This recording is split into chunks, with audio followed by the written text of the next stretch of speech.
And we're back with another episode of the Lakers Fast Break podcast. It's Gerald Glassford coming right back at you here from Lakers Fast Break, Pop Culture Cosmos, where we cover the latest news and trends in pop culture each and every week, twice a week, wherever you get your podcasts. Our latest episode of the PCC Multiverse on the Pop Culture Cosmos has Josh Peterson and I talking about the Nintendo Switch 2, which had a midnight launch last night. How much is it going for on the secondary market? Is there still some available out in the wild? We talk about all those things, plus what you should not let the person who is selling you a Nintendo Switch 2 do when you buy a Nintendo Switch 2 under any circumstances.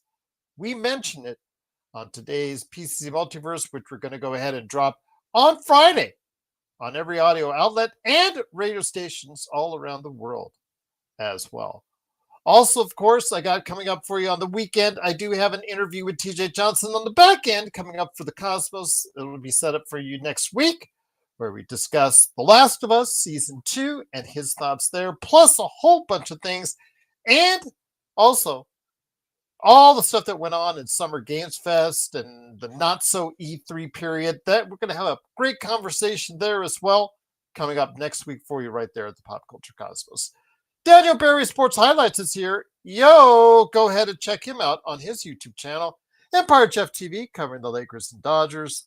Also as well, the Lakerholics crew. You know, Laker Tom is coming up with all sorts of fun trade options. He's retweeting a lot of trade things and all that scenario that he does. Hopefully, if we can get enough of his thoughts together, we can go ahead and look on a future episode some of the different Laker Tom isms that he's been tweeting out there and writing about there so far. So we'll go ahead and hopefully get a chance to go ahead and break that on down. But until then, you can stop by his great site with him and Jamie Swede, Michael Heinrich, and the crew at the Lakerholics.com site right there for you. Plus, also as well, of course, don't forget Clutch Talk and Lakers Corner with John Costa. He will be in this chair tomorrow. He is having a John Costa show coming up here on 5 p.m. Friday. So look for that with Clutch Talk, Lakers Corner, and also on Lakers Fast Break channels. Already got it set up, already got it scheduled. He's got a special guest. He is asking for people to come on, talk to him, plus also a great audience asking questions on the Lakers off season as well. DBSH says the game was boring until the end. Yeah, it really wasn't. No major breakouts and things that you usually see from these two. There was just, again, they let as Sean would say, they went ahead and played with their food and it got bitten by them as far as that's concerned. But go ahead and make sure you like and subscribe what we do. We need more subscribers. You want us on more often? Got to get more subscribers. We got to go ahead and become one of the big channels out there for Lakers coverage. And in order to do so, it starts with you by liking and subscribing, getting us on all those YouTube algorithm thingy-mabobbers. So go ahead and check us out by liking and subscribing. Also become a member today to go ahead and be part of what we do right here at the Lakers Fast Break for just $2.99 a month right here at the Lakers Fast Break podcast. Yes, DBSH, I will give you that. Caruso did deserve better. Again, he had a really strong performance. And it was a shame to see that no joker. Thank you again for the super chat. Truly appreciate it. Pacers got melody, harmony, and rhythm.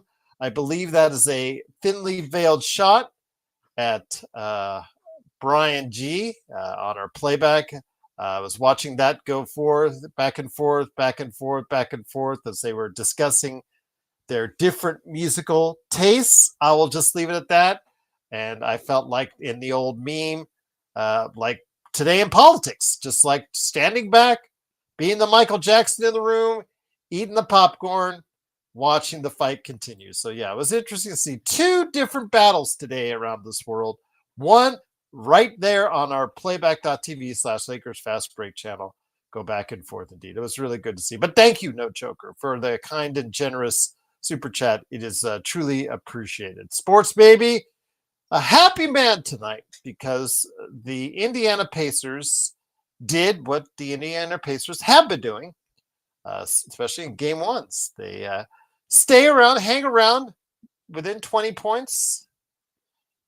Most of the game, most of the time, is between 7 to 14 point lead for the Oklahoma City Thunder. Did enough that you would think they would be up by a lot more. But the one thing that I talk about when it concerns OKC and the reason why teams next year should be loading up, because I do not think this OKC team is a juggernaut. I do think they're a great team that has a chance of being at or near the top of the mountain for the next few years, the way they have as far as the assets they have. But I will say this: you saw tonight the flaw in the OKC armor, the Achilles heel, as it were, as they do not create enough in the half court offense to be consistent, and that's what bit them in the end. They relied heavily on SGA and Jalen Williams, and unfortunately, it did not come to pass as they gave up a lead late. And with another incredible last-second shot, under 1 second with 0.3 left, the Indiana Pacers and Vari flipping out all over Australia.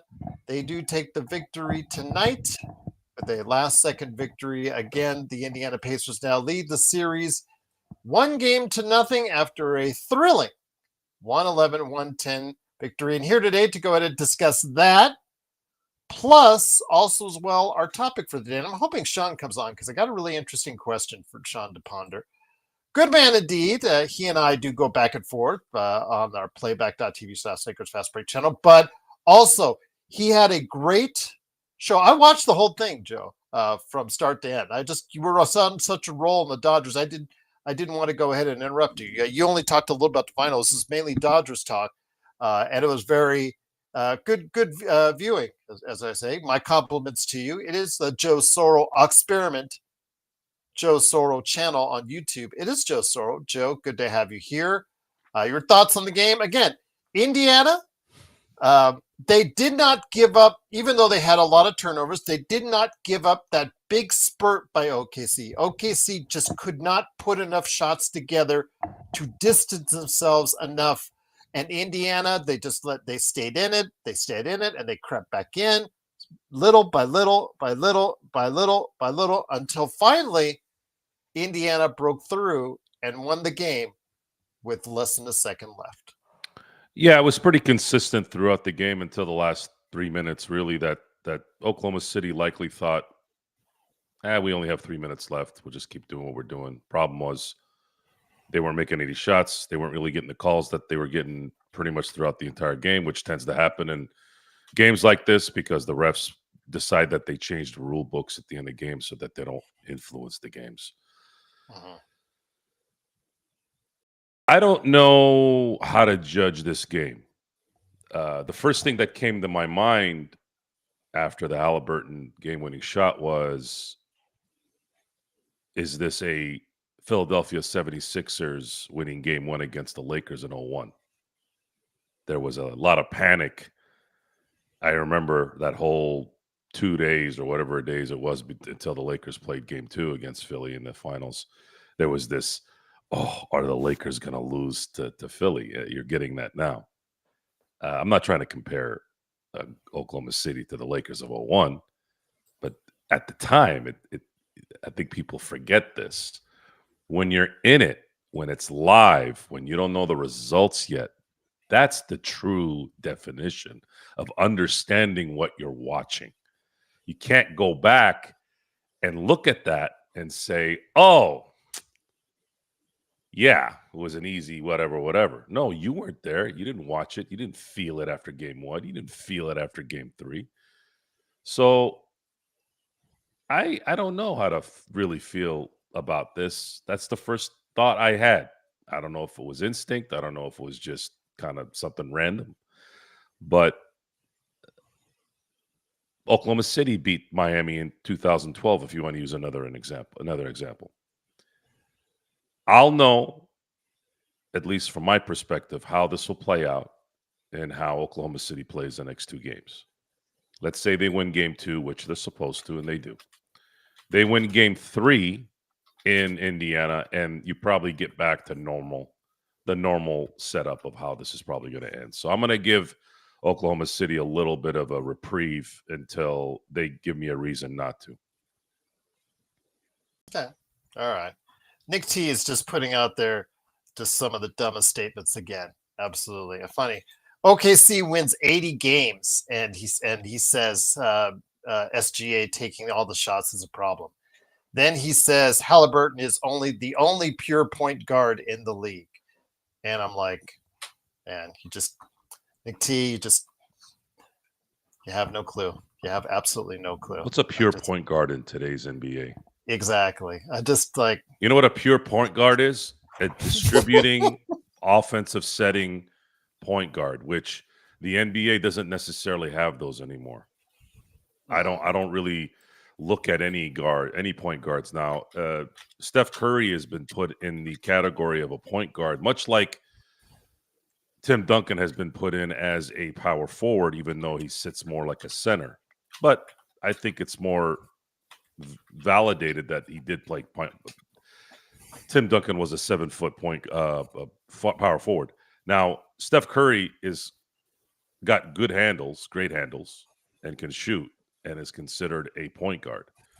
I do not. I have stated this many times that he is the hybrid guard. He created his own position in between the point guard and the scoring guard. So to put him next to someone like a Chris Paul or someone like Magic Johnson, their games are just not the same. They're different. Halliburton is more of the Steph Curry type, right? He's following that hybrid point guard / scoring guard. And that's what he is. I would call it a HG. I would actually create, just much like the halfback in football. They don't call them that anymore. But there should be a position now in basketball where they call it the HG, the hybrid guard. And Halliburton is the hybrid guard. And Curry was the creator of that. He's not the first to do it, but he's the one that has made it a general audience position. Yeah, I agree. You guys with the Chris Paul rumors that he wants to come back to LA. That's great. He wants to come back to LA. Let him go to the Clippers, because that's the last thing we need is another short guard who can't play defense. Yay. That's 40 years old. Yay. Yay. Yay. But it is, of course, the Lakers fast break. Hey, I know, Joe, and it's just like, yeah, all these rumors, guys, please calm down with all these rumors. Yeah, and if he doesn't want to come back to LA, the Clippers are right there for him. Absolutely. Nick T, your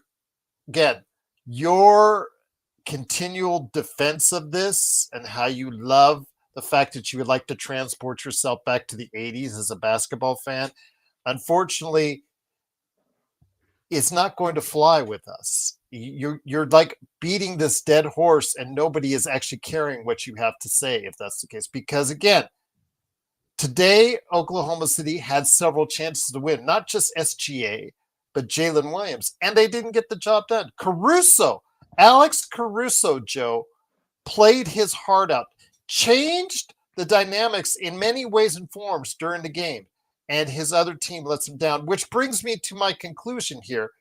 We had talked about, and I've talked about, how these teams around the NBA during this offseason should load up, whether it's more depth, whether it's another star, what have you. I don't care. It depends on whichever team and whichever fit you want.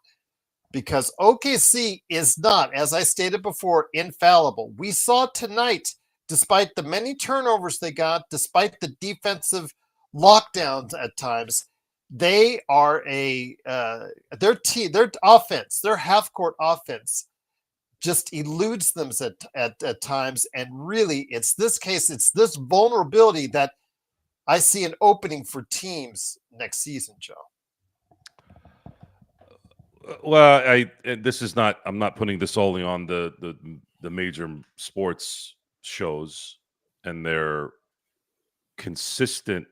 Just I don't know what the word I should use here without going with the wrong words, but the major sports networks, the major sports shows continue to live in this world where they know what's going on after one game. And then, because we're hearing it now. Yes, we're hearing and then it after that, it'll be maybe one series. We've talked about this on this show so many times. This constant wave running of, oh, this is going to dominate for the next 5 years. No, it's not. Oklahoma City is not going to dominate shit. They could win this year. Fine. No one's dominating anything. The league is not allowing that anymore. Pay attention to the details. Believe me, I wish we could see more domination. I like greatness. We love greatness. I love greatness. I don't care if it's 2, 3, 4 in a row. Yes, it might not be the Lakers. It might not be the Dodgers. It might not be my teams. But I prefer to see greatness. I'm a sports guy. I like greatness. I like the highest of highest. I don't like mediocrity. I don't like middle tier opportunities. I don't care for that. I want greatness. Oklahoma City has done a fabulous job building their team, and they still have a crap load of assets to continue to build it.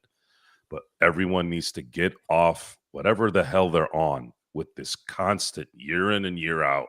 Oh, this team is going to dominate for the next 2, 3 years. We haven't seen shit of any dominance since the Golden State Warriors.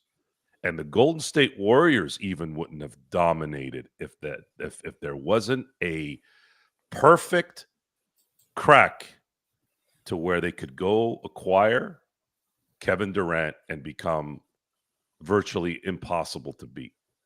You had arguably the 3 greatest shooters that have ever played. Arguably, one of them isn't an arguable, but definitely Klay Thompson and Durant have a argument that they could be 2, 3. You can flip either one. Sorry, Reggie. Sorry, Ray Allen. I'm just saying there's an argument. I'm not saying they are. But you had the 3 best shooters at that moment, beginning of a shooters league in their prime playing together. Oh, and you also had a 4th guy that happened to not care about shooting, who still shot pretty darn well, and he was winning Defensive Player of the Year awards. It took that to be dominant. And even with that, you saw James Harden and a Chris Paul almost take him out. You almost saw, at the time Durant was on there, right, with a 73-win team, almost take that team out, being up 3-1. What is dominance? What is dominance? It's funny, Gerald. I was scrolling through YouTube here the last few days, and for some weird reason, the post-game Western Conference Finals win that the Lakers have had in 2009 and in 2010 popped up. I don't know why. And the theme of those clips was how stoic the entire team looked being awarded the Western Conference trophy. They looked like they were in a morgue. They couldn't give 2 you-know-whats that they were receiving the Western Conference Finals trophy. Everyone knew, and we knew who was there, hovering around. He wasn't even on the camera, by the way. He was in the back, I think, in one of them.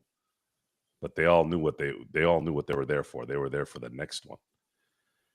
That to me is dominance. That to me is the last of the great teams. Now Miami has an argument with LeBron, Wade, and Bosch, but I was never really all about Like I never felt like Miami was like, whoa. There was always something there with Miami. They won. They had a 27 game winning streak in 2020 and 2013, but I just didn't I didn't see like a man, this team is just dominant. Those Laker teams were. Spurs to a degree, Bulls were dominant. Lakers of the 80s were dominant. And that's not something you just say every other year. Oh, this team's going to run over everybody. Dude, can you wait for them to win? Can you let them win a little bit? So here we are. Probably a finals matchup that's not going to be intriguing to the public, the non-crazy sports public. But the game was one hell of a game, and it ended in a hell of a way. And we won't really know if this is going to go Indiana's way or Oklahoma City's way. We don't know yet. Oh, Indiana might have just gotten lucky. They might have just hit on at the right moment, and Oklahoma City took them for granted. And now it's like, all right, well, we just crapped that out. Let's go ahead and tie the series up. We win one in Indiana. We're right back where we want to be. So that's how I feel about this right now. And again, despite the many turnovers by Indiana, the OKC defense does allow for a lot of three-pointers and a lot of three-point looks. Indiana took advantage of it, shooting 46%, getting 18 three-pointers. They outscored OKC at the three-point line by 21. I don't know if you want to consider that the key factor right there, but obviously in this league of three-point shots, there are some teams like, for instance, the Lakers that allow a lot of three-pointers to be shot up against them. And then there are others that really take a good measure to go ahead and be up on the line. But the detraction is obviously that they're giving up a lot as far as inside because of it. Your thoughts?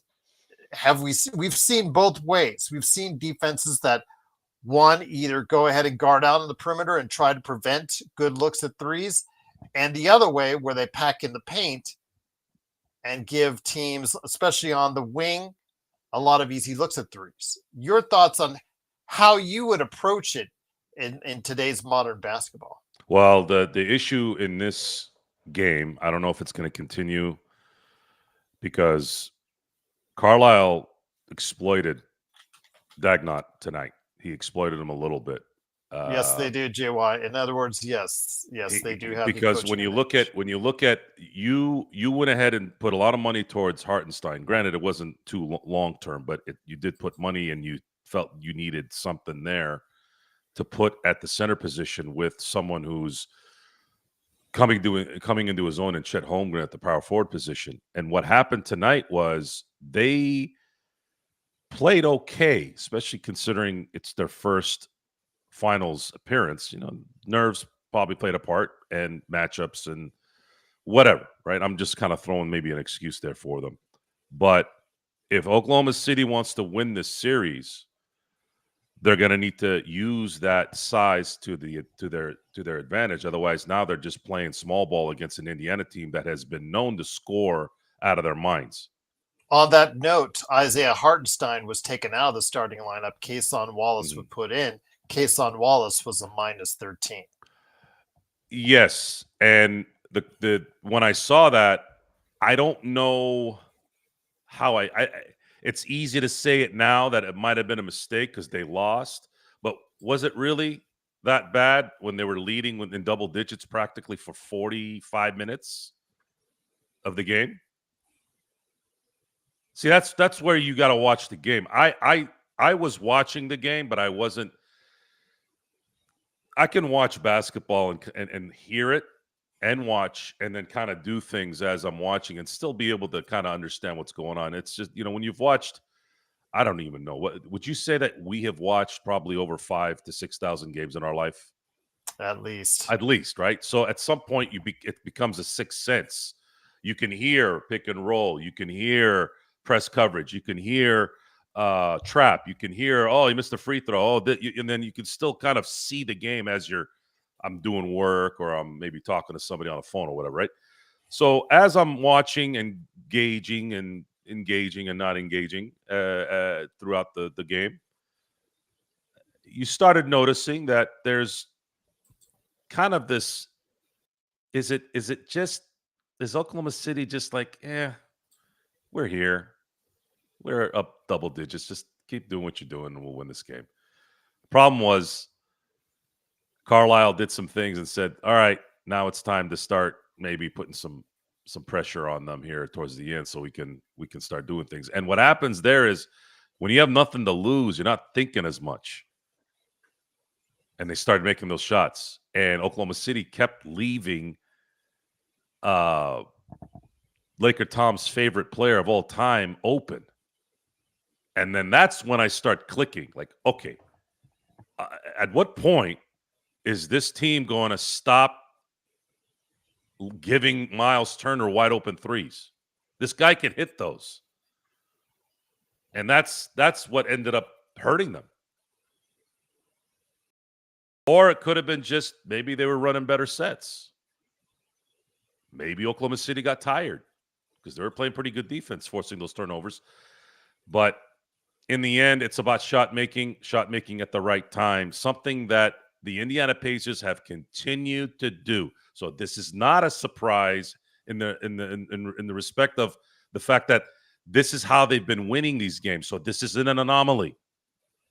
Maybe it's an anomaly for Oklahoma City, but it's not for Indiana. Indiana has made a habit of winning these kind of games. So you should be ready the rest of the way here, Oklahoma City. You got a chance to play Indiana, feel them out. You had the win in your hands, and then it got taken away. So now make sure you don't fall asleep the last 2 or 3 minutes. Sports Baby's asking you if you were surprised with the Pacers' ability to stay in the game and come back and win. No, I wasn't. I was thinking right around the 5-minute mark in the fourth that I felt like Oklahoma City seems to feel that no matter what Indiana does, it felt like Indiana was playing really, really hard. And every time they made a shot here, made a shot there, Oklahoma City just was able to still kind of maintain that lead until it didn't. It flipped right away. And that's something that's been going on in the NBA for a while now. It's hard. It's hard to maintain a 10-point lead, a 12-point lead, even with 3 minutes left in a game now because of the three-point shot, because of the fact that you can't establish a set down low where you can guarantee yourself 2 points. See, this is I'm going to kind of segue into something else here. There's been a lot of discussion on my end of things, not on the show. We've had this discussion a little bit on the show, but not in detail. But there's been some talk about Shaq. How would Shaq have fared in this era? How would he have fared? Shaq, even in an era where the half-court offense was the dominant offense, especially in the playoffs, he had major issues guarding the pick and roll. And in this era, they would pick and roll to death, and they would bring him out from the paint. The only problem is, how are you going to handle Shaq in the box? Because he would be he'd be guaranteed more getting you 2 points in crucial times now than even before then, because these guys were not stacked with 7 centers so they can use their 6 fouls on Shaq. They weren't stacked with guys like David Robinson, Tim Duncan. There's some good big men now, but nowhere near the athletes that there were then and the stars that were then. So Oklahoma City, yeah. if I had to say, to put a button on this, if I go back and I tell the team, hey, look, I screwed this up as the coach. I screwed this up. I should have had safer plays towards the end when we were missing shots and they were starting to make their threes so that we can maintain what we had. Get Holmgren involved a little bit more and get Hartenstein better shots down low. But there's really no true point guard, to go back to our first discussion here. And despite the 24 turnovers, again, that's a huge number, 24 turnovers by Indiana. But it didn't matter. They didn't give up that big run. They didn't give up that big run. It's the first half. Yeah, they had 19 in the first half. I think it was 19 turnovers in the first half. So they only had 5 in the second. And if a team has 19 turnovers And you're not leading in big. one half, you should be up 20 in this Yeah. day and age for sure. Yes. For sure. But Indiana's a good team. They're scrappy, and they have a very good coach. And that very good coach, even though he's an irritant to a lot of us, this team is like a college team. They listen to the irritant coach. A lot of times that doesn't happen in the NBA. It just doesn't. But they have it. They in Oklahoma City lost this game. With all due respect, lost this game more than Indiana wanted. But it doesn't matter in the end as long as you win. If Indiana beats Oklahoma City in game 2 now we're talking. Now we're talking major problem. Now we're talking a guarantee 7-game series if Oklahoma City wants to win this series. And that makes it more exciting at that point for a viewer who has no skin in the game. They need to execute a lot better on the offensive end, OKC. I don't think the problem was defense necessarily, because, again, even in the second half, they got quite a few defensive stops. But like you said, in the first half, forcing 19 turnovers, you should be up big. It's their offense that let them down. So even if they got those turnovers, not often enough did they execute and score off those turnovers because their offense was so poor in today's game. And despite a really valiant effort by Caruso, which, again, we were saying throughout, hurts us a lot here watching it. But you see the intangibles that Alex Caruso brings. It just highlights even more the mistakes that we've made in recent times in regards to evaluations on who the Lakers prioritize, one or the other. Which will be leading us into our next subject here. But to finish off what we're talking about with Game 1 of the NBA Finals and what may take place going forward, they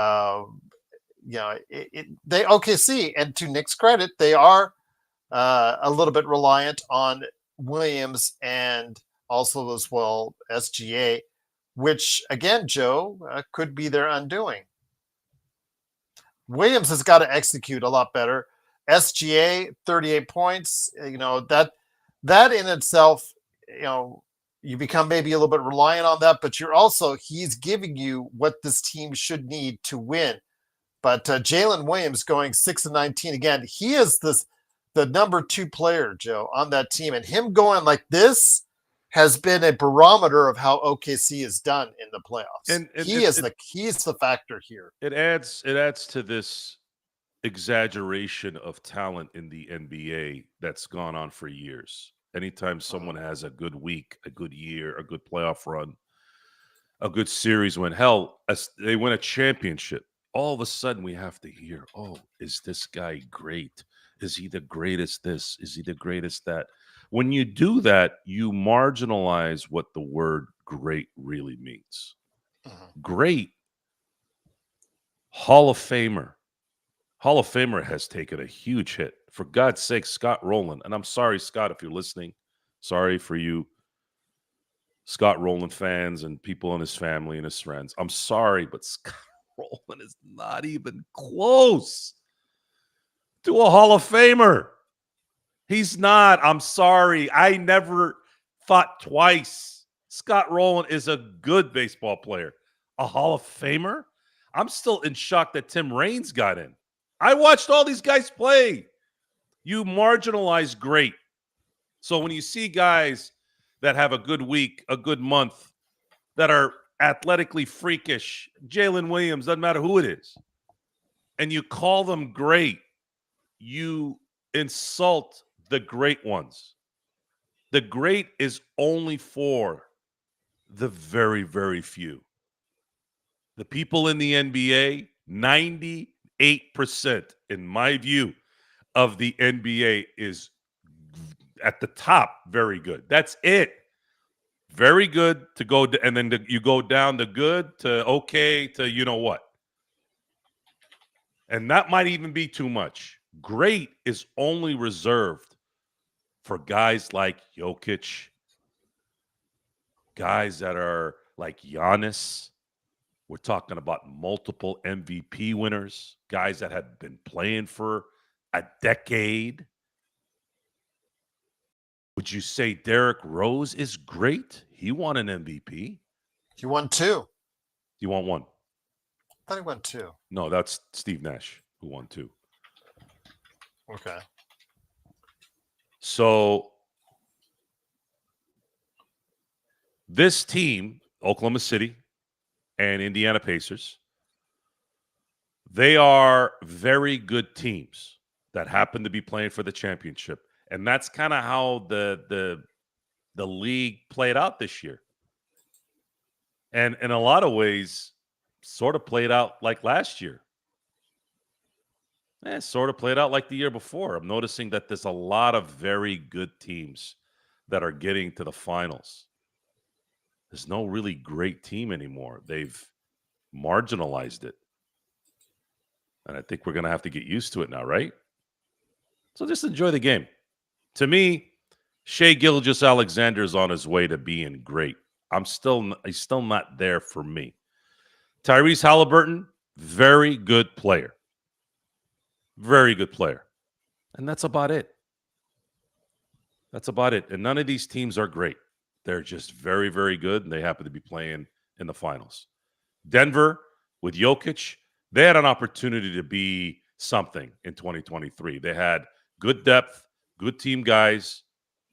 Jamal Murray was considered the second guy on that team, and he never showed any kind of jealousy there. And then you had 2 guys that were athletic freaks, Aaron Gordon specifically, who was the number 1 for years in Orlando and decided to be the 4th guy.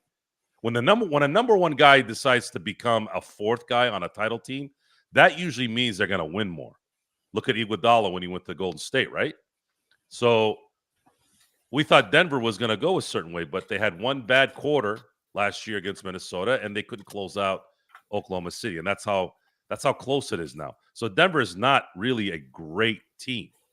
They got a great player on their team, but their team ended up not being great when everything and everyone, all these guys on ESPN, all talk like this. It's not just Stephen A. Smith, by the way. That's everyone now. Oh, Denver's going to run the league for the next 5 years. They haven't seen the finals since 2023. Calm down. Since it's Aaron Rodgers' day today in Pittsburgh, I'm going to say it. RELAX.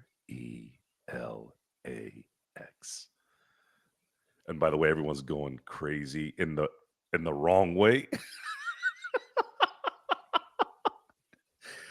I've been waiting for this for 3 months. The second I heard this was going to happen, or maybe it wasn't going to happen, or it will happen, or it won't happen, I don't know. The dread from more than probably 60%. No, not Aaron Rodgers. I'm just sitting there going, please let Aaron Rodgers sign. Please let Aaron Rodgers sign. I just want to see the circus. And can't wait for it. I've had this discussion more in the Steelers circles, which there's not a lot in my physical circle here. It's more online with the message boards, right? I'm like, guys, you could put Tom Brady in his prime with Mike Tomlin in this team. They're not going to win shit until Mike Tomlin is gone. Mike Tomlin is and will be the most overrated coach in the history of sports that makes the Hall of Fame. He is going to go to the Hall of Fame, and it's a travesty because I've watched this man coach every single game that he's coached as a head coach in the NFL, and he is terrible. He's a terrible head coach. So JY's asking if OKC just played a team in the playoffs with 2 All-Stars in this lineup on this run. No, not as of yet. Even though a lot of people have said Jamal Murray is a All-Star, he's not achieved All-Star status officially. And again, Minnesota did not have. It was just Anthony Edwards. Yeah, they have not done that as of yet. So The answer is no, JY, not as of yet. But again, they faced some very good teams and almost lost in the second round to Denver, which shows that they are not infallible by any stretch of the imagination. I know Nick T is just like oozing and frothing with his man crush over Halliburton because he plays the way that he envisions a point guard to play. And unfortunately, for him, we've seen it get bit back in the other end where Halliburton just has a terrible game, yet we won't hear any excuses there. But Halliburton is a very good player. I will agree with you that. He's not a great player. He's a very good player who plays well when you need him the most. Nembhard is a good role player who plays well when you need him the most. And if that's the case, you could have a superstar, Joe, but if they don't play well when you need them the most, it really, what would you rather have? And at this point, after game one, you would rather have the guys that are good or very good, but who play well, like you said, in the clutch moments, like the things you've talked about with the Lakers, as far as LeBron, Luka, other players not executing in the clutch. They're executing in the clutch, and it doesn't matter how good you think or evaluate that they are, whether they're good, very good, or great. They're executing when they need him the most. He's not a great player. He's not a great player. Great players, great players used to it would usually mean something in the NBA, but it's slowly changing. Mhm. It is slowly changing. I'm not afraid of Shai Gilgeous. How I base all timers is fear. There are a few exceptions, LeBron being one. I've never feared LeBron in games, but he's without a doubt one of the all-time greats in any sport. His talent was that great to the point where he didn't have to be the killer, much like a Tim Duncan. But I was actually more afraid of Tim Duncan than I've ever been afraid of LeBron James.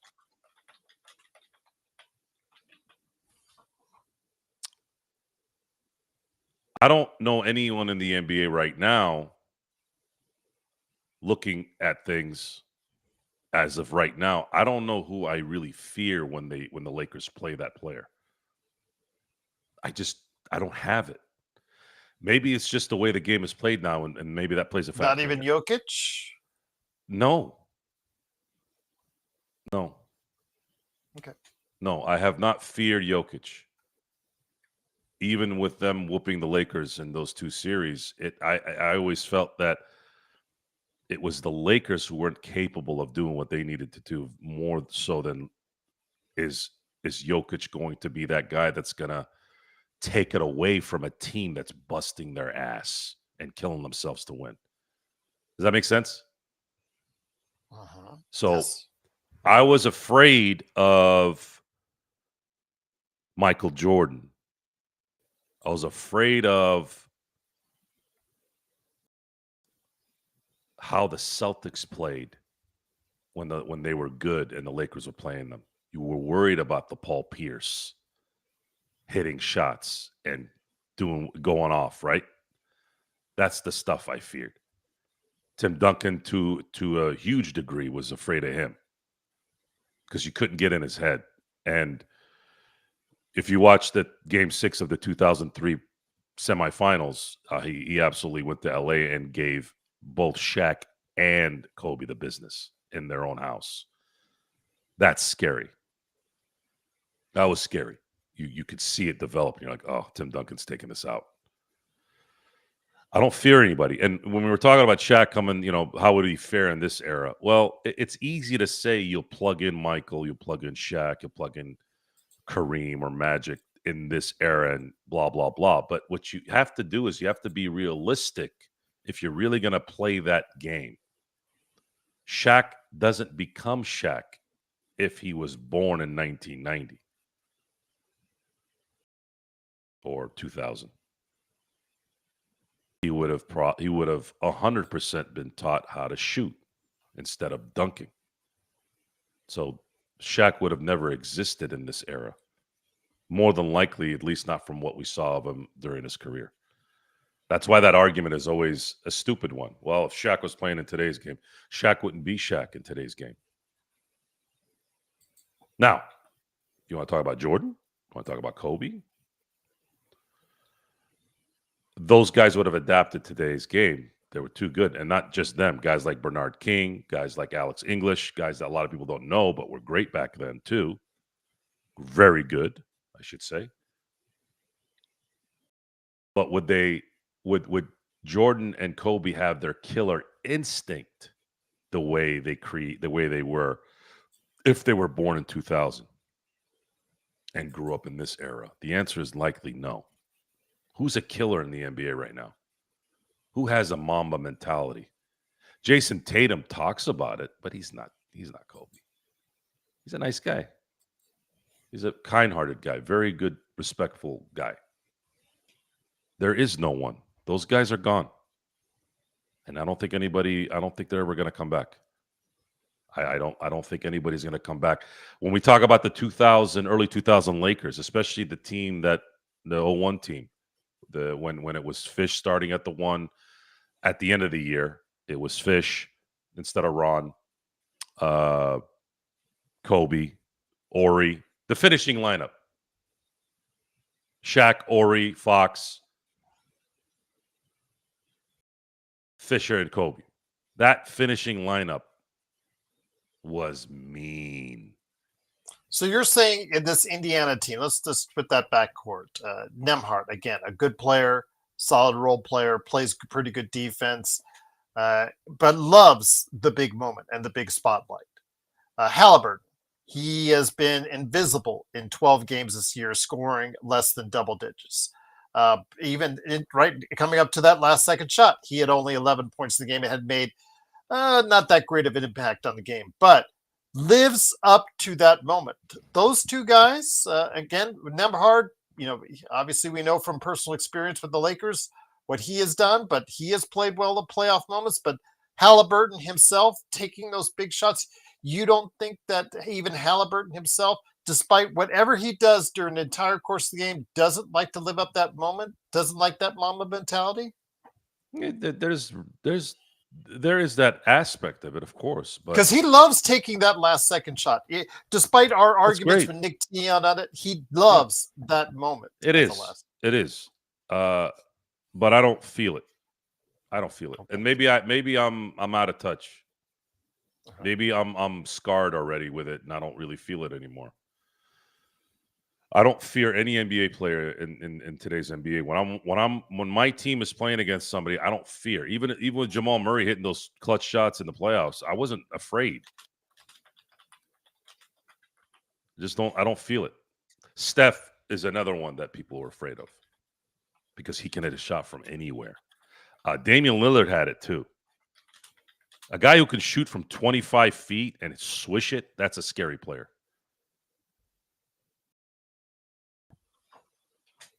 It doesn't. The Mamba mentality is, again, it's one of those things where it's starting to get overused. No one in the NBA, I'm going to say this again. No one, not a single basketball player in today's game has the Mamba mentality. None. Even if they're clutching the end and like Halliburton is, there is no Mamba mentality. That does not really exist here.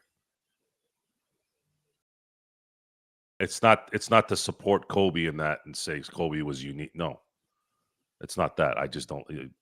Show me how you've got somebody that's there game in and game out that's ready to just do the business on you. That's a great player. Who? How many guys play 82 games a year or try to play 82 games a year that are in the great position? We're gone. We got it, guys. We got it once. We had it, and it's over. It's time to accept that those days are gone. Guys are not going to play. Guys like Jack Youngblood playing on a broken leg in the Super Bowl. Those days are never going to happen again. It's over.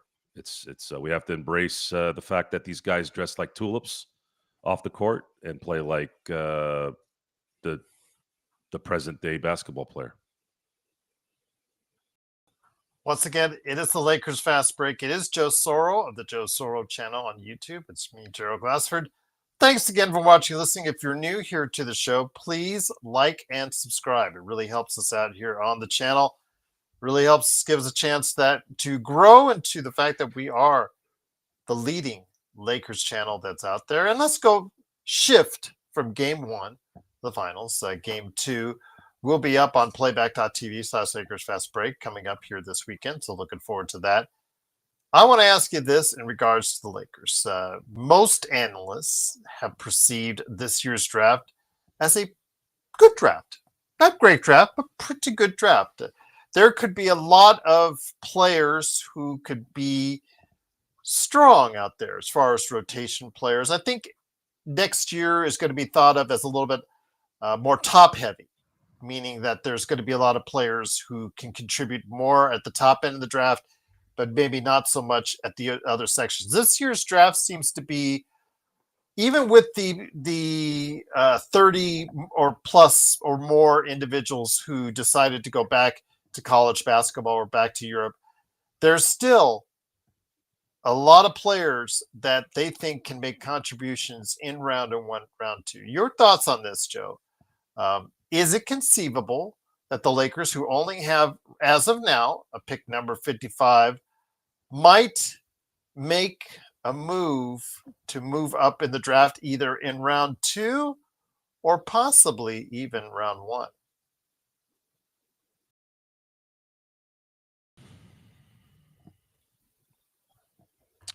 I don't think they're going to make a move for anybody. Okay.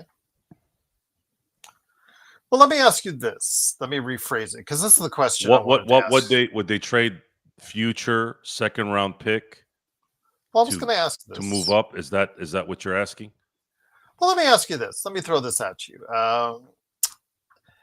Toronto, or a team that's like in the top 10, or maybe even a team that's like right there in the lottery, maybe wants to get a little bit better, maybe wants to move more a win now philosophy. They think they're just a player away to go ahead and do just that. What if they were to call the Lakers? Let me ask you this. Austin Reeves obviously has been the talk as far as the Lakers, as far as the one asset that the Lakers could try to move to get more assets on there. And if let's just say the Lakers wanted to move up. Let's say there are two or three players the Lakers were just so enamored with, and they wanted to do anything they could to move up into this draft. How far, if Austin Reeves were offered, how far or how high up do you think they could go in this year's draft? Just say Austin Reeves before you make any other trade, for this player, picks or whatever, swaps, whatever. How far could Austin Reeves alone, before you do anything else, before you make the trade, get you up in the draft? Okay, here's the only trade that would make sense for the Lakers. This is the only way this makes sense. You'd have to trade Austin Reeves to a team that is kind of not at the brink of competing for a title, but is maybe a couple moves away from doing it. And it may still take a year or so to really go.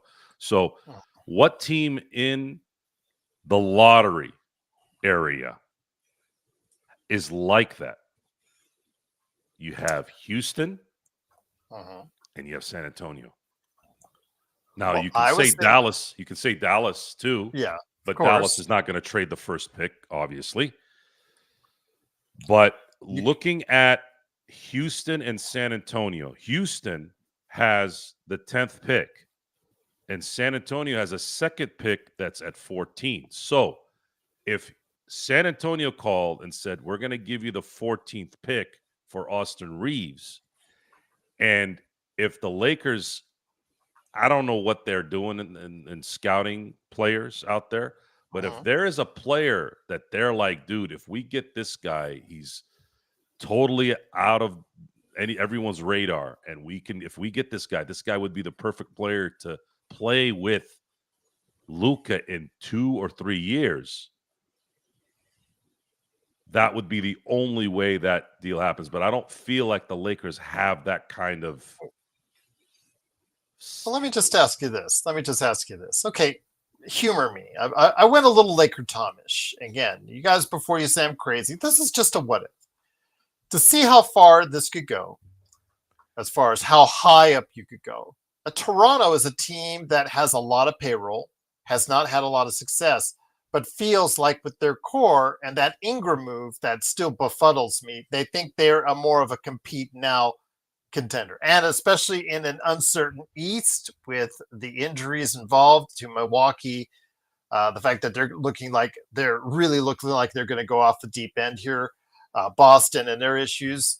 Toronto may feel Masai Ujiri may feel like he's just a move away from getting back into the thick of things. So let me hear this. Hear me out on this.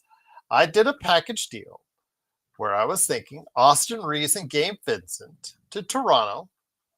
If the 9th pick is available and Malawak, the 7-2 guy from Duke, lob threat, interior defender, etc., etc.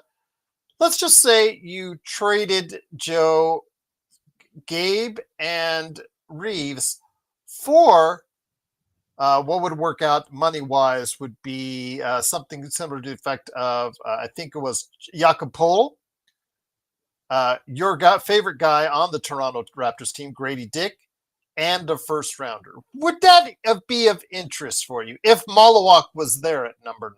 I'm just throwing this out. I wanted to throw this out to Sean because he's in the Toronto area, but he's not here. Let's just say that was available to you. Would you at least be interested in it?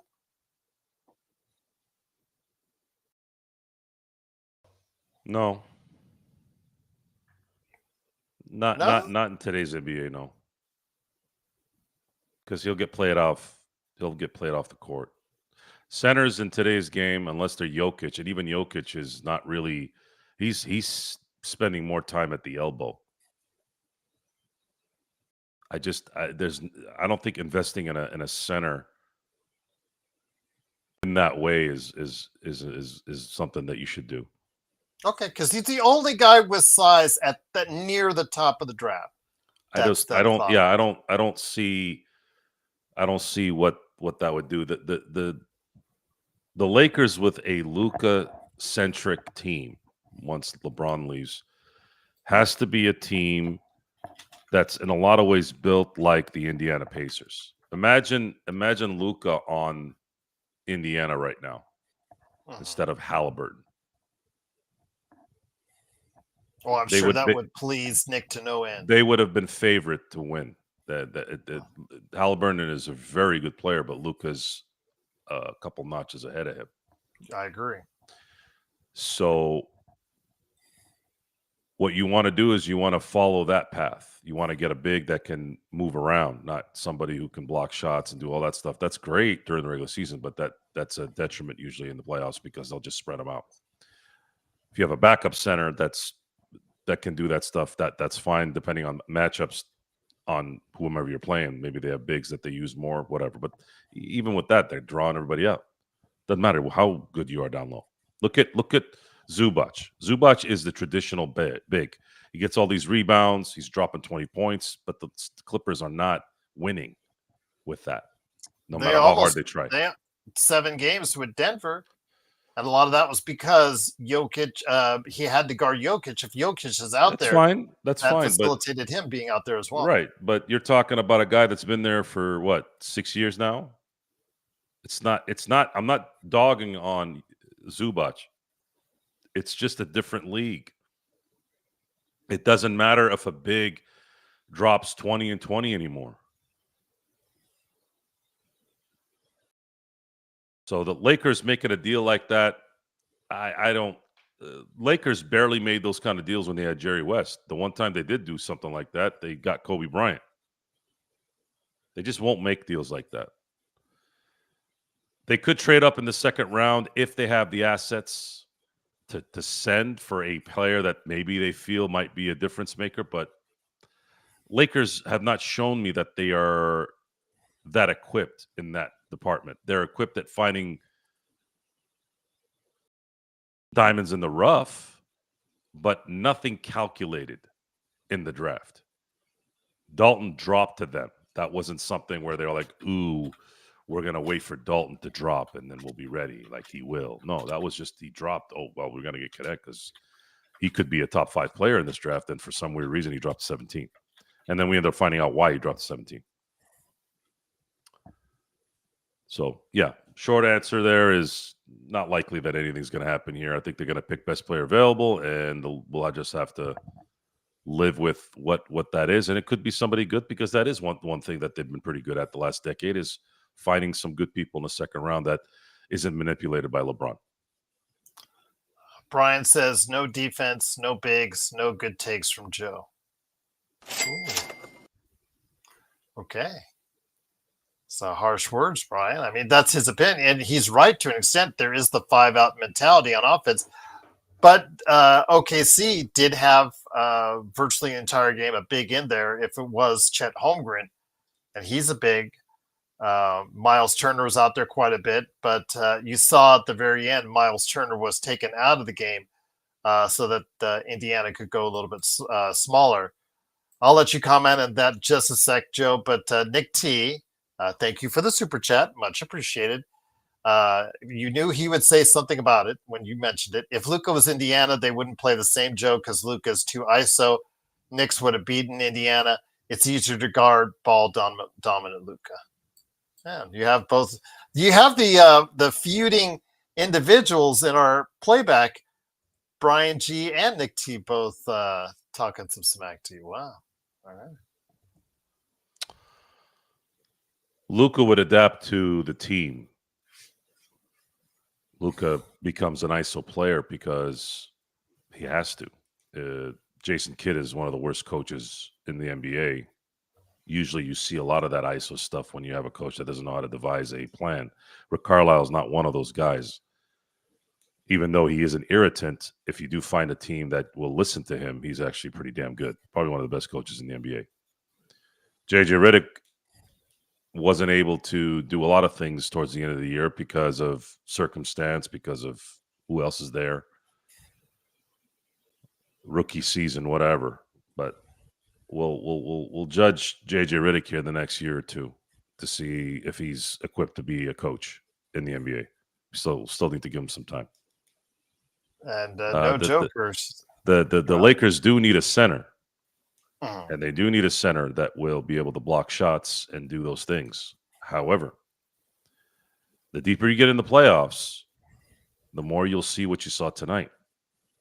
The bigs become non-existent unless they can shoot.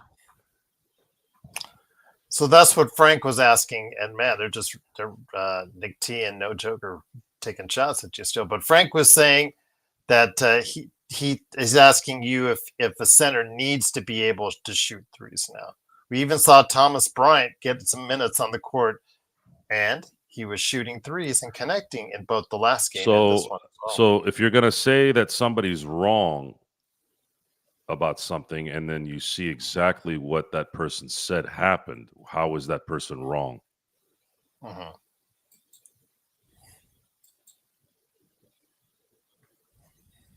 Is it your feelings that are against it, or is it logic?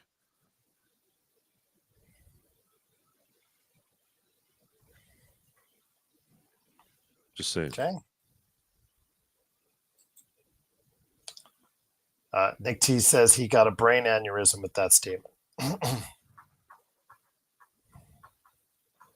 Nick is just trying to get attention at this point. He's learning the hot points and the hot words to get attention. Apparently. But to question my intelligence based off from a person who's been a complete retard on this show for 3 months? Yeah, I'm not there's not really a lot of validity there. Exactly. When it came down to the crucial point in time, Miles Turner was off the court. Keep thinking Halliburton is a better player than Luka. Go ahead. Go ahead. That doesn't make a lick of difference to me. By the way, just a little bit of a history lesson here. Rajon Rondo took a bomb out of Dallas because of Carlisle and Dallas in general. That was ugly when he was there. And it was very ugly. And what did Rajon Rondo do for the Lakers a few years later?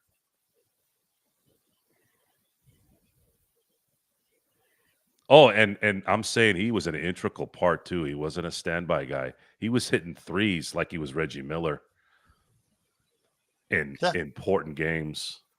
And no one could believe it. I couldn't believe it. You know, I was the last to get on the Rondo train, but it came to fruition.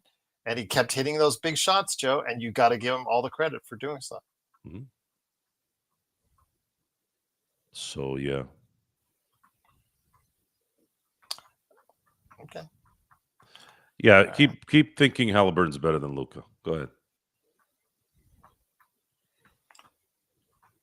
I'll just say this. I am concerned the Lakers, who still need size, may not have the opportunity to get said size, picking again this year at number 55. So I think there is the possibility they may try to move up in the draft. I know there's limitations on what they can do as far as buying their way to move up, not like they did previously because of where they're at the salary cap. But then again, Joe, yes, their success in drafting players and evaluation in the previous decade has been a mixed bag in this one.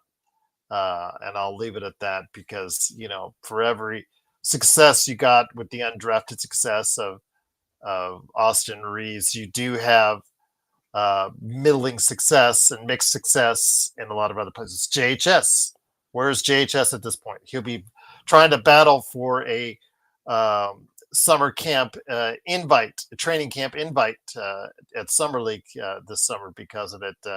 Meanwhile, Podziemski is going to be in midst of heavy trade rumors because he's considered a valuable piece for Golden State to move because he's played himself into being a starter on a playoff team. So those are just some of the things that we talk about as far as the evaluation for Rob Pelinka and the supposed the Bus brothers that are supposedly just wonders as far as evaluating talent. This decade has not gone as well drafting wise. Max Christie, again, he's a rotation player. Great. When you can get a rotation player out of a second round draft choice, that should be considered a success. He hasn't done much more than that, but he, obviously on Dallas now going forward, he has a chance to do some things. But again, it's been a mixed bag so far this decade, Joe. Your thoughts on how the Lakers should approach the draft again, seeing how they will do or seeing how they will have a late second round draft choice once again. Lakers are not really going to know what they are until LeBron leaves next year. Mm-hmm. That's it. We don't really know how this team is going to be built. They've made a commitment to Luka by acquiring him. There's no other way to look at it. And Luka is talented enough to be a multiple MVP, can handle the spotlight, and can handle what is coming.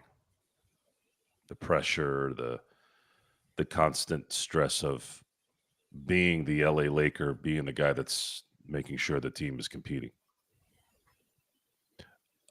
Anyone who thinks otherwise, and this all goes to crap if he gets hurt, right? Like anybody else. But if he stays healthy for the next 10 years, being in LA, history says that LA will be a perennial title contender and they will win championships. Not championship, they will win championships. It didn't work out with championships, plural, with AD and LeBron, because there was unforeseen circumstances that came out of nowhere. COVID came and ended up kind of screwing up the schedules for at least 3 seasons. So COVID was essentially 2 seasons in one. Then to make up for time lost, Adam Silver decided to have an off season that only lasted, 7.5 weeks? So a lot of people who were playing hard basketball and doing what they were doing not too long before then ended up crapping out. And they only played 72 games that season. And then finally, 2022, you started sort of getting normal, but it took a minute to get normal. And then finally, I think 2023, everybody kind of got out of that. Okay, we're back to how it used to be. And one bad decision in between that really derailed the Lakers. Just that the Westbrook trade absolutely decimated any chance of the LeBron AD era of being successful. And I don't believe that the Lakers will make that same mistake again. I don't see them making that same mistake. That's too big of a mistake to happen twice. So if they're not going to make a mistake like that, then there's a very good chance that they'll be able to build around Luka and make sure that Luka is on teams that are constantly in it to win it. Okay. And you're right. And you all can sit there and pick whoever your favorite player is. It doesn't really matter what you think. It doesn't matter anybody thinks. You can choose to be delusional or you can choose to be smart. Most people are delusional because you have feelings and you feel better when you tap into your feelings. It's kind of like the people who get up in the morning and are like, I don't feel like going to the gym. And they're overweight.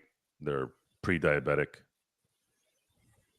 You think anybody likes to get up in the morning and go to the gym? No. But the ones that do, when they don't want to, they're probably going to be in better shape and able to last much longer. Do the things you hate. But if you're going to continue to pick things that you like and feel good about, okay, I would like to do that too, but it doesn't become very realistic. I want to love LeBron James. I want to love that he's a basketball savant even in his 40s. I really do. I should have pride in it, right? It would make me feel good to say, nah, LeBron's great. He's a Laker. He's great. But when it's about winning, when it's really about winning, and most of the people that love LeBron are not about winning. They're about LeBron James. They're fans of LeBron James.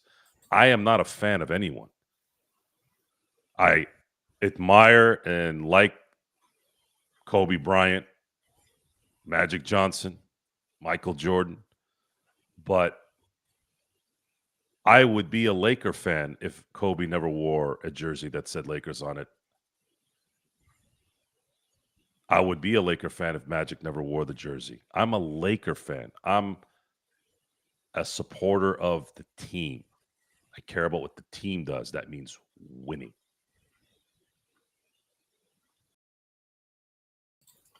I don't take drugs, Joker.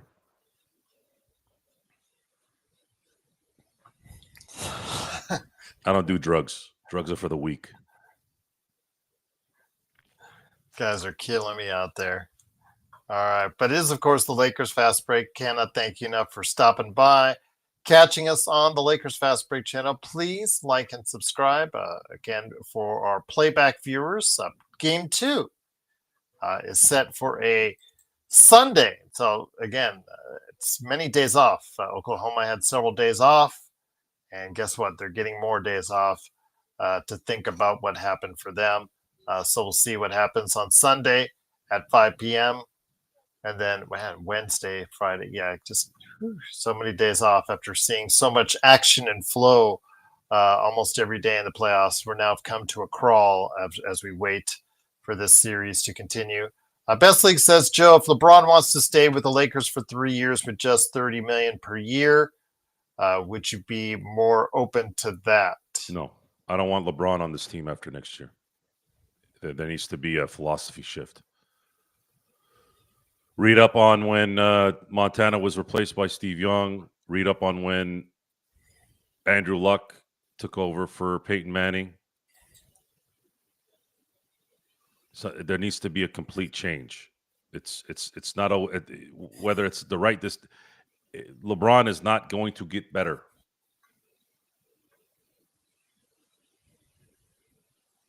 LeBron is not going to get better. It's time to move on, and LeBron dominates the atmosphere too much. Lakers cannot afford to pay $30 million, even still, just $30 million for someone who can't close, who can't really guard anybody when you really need him day in and day out, game in and game out, especially in the playoffs. He's got spurts, he's got moments there, but he can't. He's just physically can't.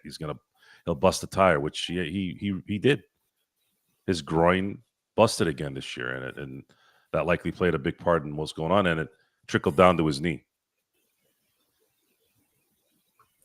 No Joker says, well, technically he has gotten better in many stats the last 2 years, but he does dominate the air. Yeah, stats mean nothing when you can't close games. I don't know what the obsession with, oh, well, he's doing this at 40. I don't understand what that has to do with winning. Who are you guys? Are you cheering for LeBron to do well or the Lakers? Stats are not gonna. I don't hang 41,000 point stats in my wall. I mean, I don't even hang Laker banners either, but I do have pictures of them on my phone. I do talk about them. It's the first things I look at when I go to the games. Best League says you prefer to give $30 million to Austin instead of LeBron. When did I say that? When did I say that? Yeah. Don't think you did. No, Austin is not a $30 million a year guy. I think I have said that, by the way. Yeah, you have said that before. No, but Austin is a $20 million player for 4 years at best, but he cannot. In my view, he is better suited, unless he improves next year, he's better suited as a sixth man on a title team. That's his best attribute. We've seen him play enough, and we've said this for a few years. This wasn't just something we said this year. His best attribute would be a guy to play as a sixth starter, basically a six man. But as you know, it's not in his financial best interest to do so, which is going to create a problem for the Lakers going forward. He's going to be offered an extension this summer. He'll refuse it. And then the Lakers, again, if they do not trade him for valuable assets, there is the very real possibility they may lose him for nothing. Whether or not you see him as a $20 million player, $30 million player, what have you. I know that he sees himself probably, or the people that are representing him are seeing himself as something different. And again, my issue is losing him for nothing, which I think would be a terrible mistake by the Lakers.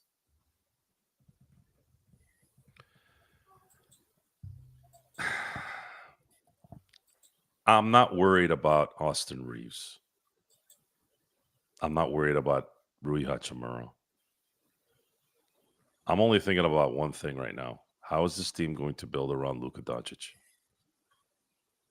That's it. Couldn't give two shits about what LeBron does after he retires or what Austin Reeves' market is or Rui. I don't care. If those guys decide to play their contracts out, that's the difference between when we were screaming about Russell needing to be signed so you don't lose that money, which I always knew they would. They don't want to lose that as a trade asset, right? Mm-hmm. Next year, the Lakers, if all these guys decide to play their contracts out, if the Lakers don't do anything other than bring in talent versus trading anybody this summer, the Lakers are in a very good position to unload on millions and millions and millions of dollars. So then they can be under the cap and they can actually sign people outright at that point or acquire them however they need to. This is the Luka Doncic era that's starting now. It's going to take a while. I have predicted that the Lakers will likely be a perennial title contender the summer of 2027.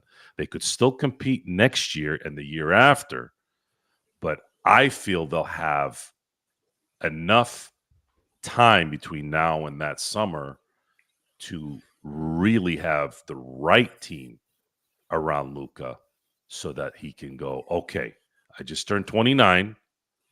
Now I have about a 4-year window where I have a team that's going to go, can I win 2? Can I win 3 in the next 4 years? That's how the Lakers need to look at this. Getting a second star, getting 3 awesome players that are going to play around Luka and a really good big, whatever.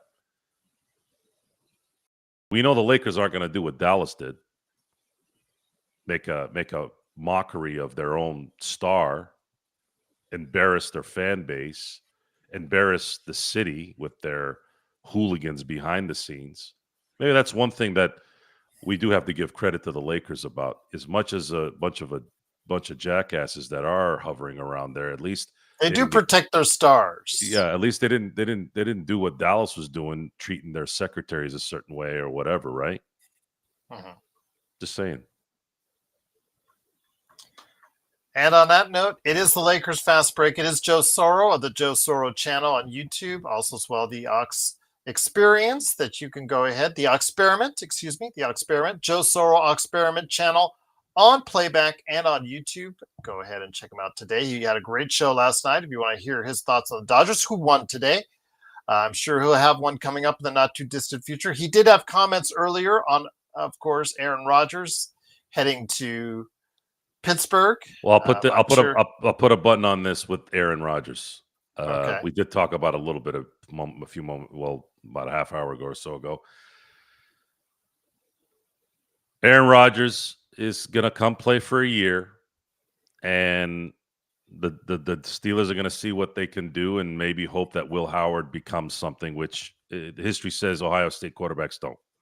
Ohio State quarterbacks generally do not become great quarterbacks in the NFL. But it'll be a very interesting season, something that would be more entertaining with Aaron Rodgers than not. Otherwise, we're watching Mason Rudolph, who's been a class act. You cannot deny that. He has been an absolute class act with all the BS that he's dealt with, dealing with the Myles Garrett helmet hitting situation that he's known for now, concussion issues with his face mask off and looking weird without a face mask and his helmet being on. Like, it's he's a God-fearing man, and I think he takes things in stride. And I think out of respect of how he's dealt with that as a real professional and as a good human being, I wish Mason Rudolph all the luck in the world just because he's a good person.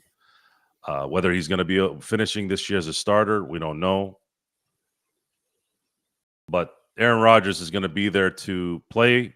His statistics weren't too bad last year with the Jets. But the Steelers, as bad as they've been the last few years in terms of contending, they're never going to be the Jets. So maybe with those statistics from last year on a team that actually has some pride and some good history, maybe there might be something that could sneak by. Maybe he can pull a Tom Brady in Tampa. Maybe he can pull a Peyton Manning in 15 and win a championship with barely a neck being able to move. I don't know. We're going to find out one way or the other, and I think it's going to be entertaining anyway, either way. And with that, I want to thank you for having me here tonight, Gerald. I got to check out, and thanks for everybody who's been watching. You guys came with some pitchforks and tridents tonight. I wonder what I did to deserve the insults tonight. Because we're here, sometimes that's all it takes. But it is, of course, the Lakers Fast Break. I know Joker says Lakers win 46 next year. Thank you so much for the super chat. Truly appreciate it. On the way out, it's Joe Soro. It's me, Gerald Glassford. Thanks again for watching this thing. We'll be back very soon. Maybe even as early as Saturday. But tomorrow, Friday, it is John Costa on this very channel, on Clutch Talk, on Lakers Corner. He'll be here at 5 p.m. I've already set it up. I've already scheduled it. He has a special guest talking about the Lakers offseason, so go ahead and join him there. I will try to stop by Saturday or this weekend. Saturday or Sunday. We'll see what we can do. But again, we'll be back in the not too distant future with John Costa, Clutch Talk on Lakers Corner tomorrow at 5. Talk on Lakers basketball. No Joker, thank you so much again for the super chats. Truly appreciated. And everybody, have yourselves a great weekend from all of us right here at the Lakers Fast Break Podcast.